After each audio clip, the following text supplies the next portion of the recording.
Hello mga katiye friend!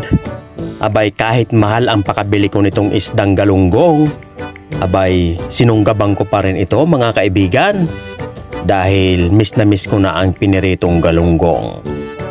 Akalain mo mga kaibigan, bumili lang ako ng 8 piraso, umabot ito ng 14 dirham.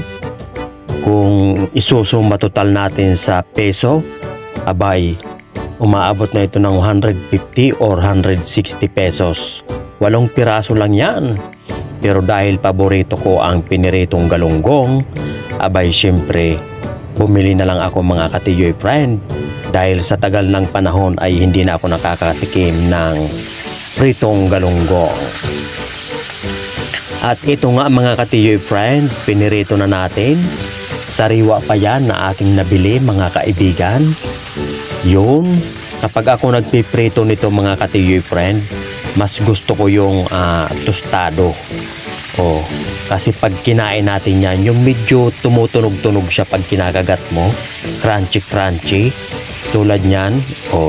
Tapos meron tayong masarap na sausawan, meron tayong kamatis na merong toyo, tapos merong kalamansi.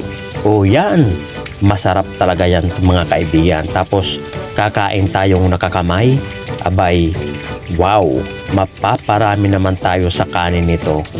So ayan, luto na mga katiyoy friend. So masarap yan kainin kapag mainit pa. Tingnan nyo mga kaibigan, ano pang inaantay natin? Abay, kain na po tayo mga katiyoy. Sarap niyan.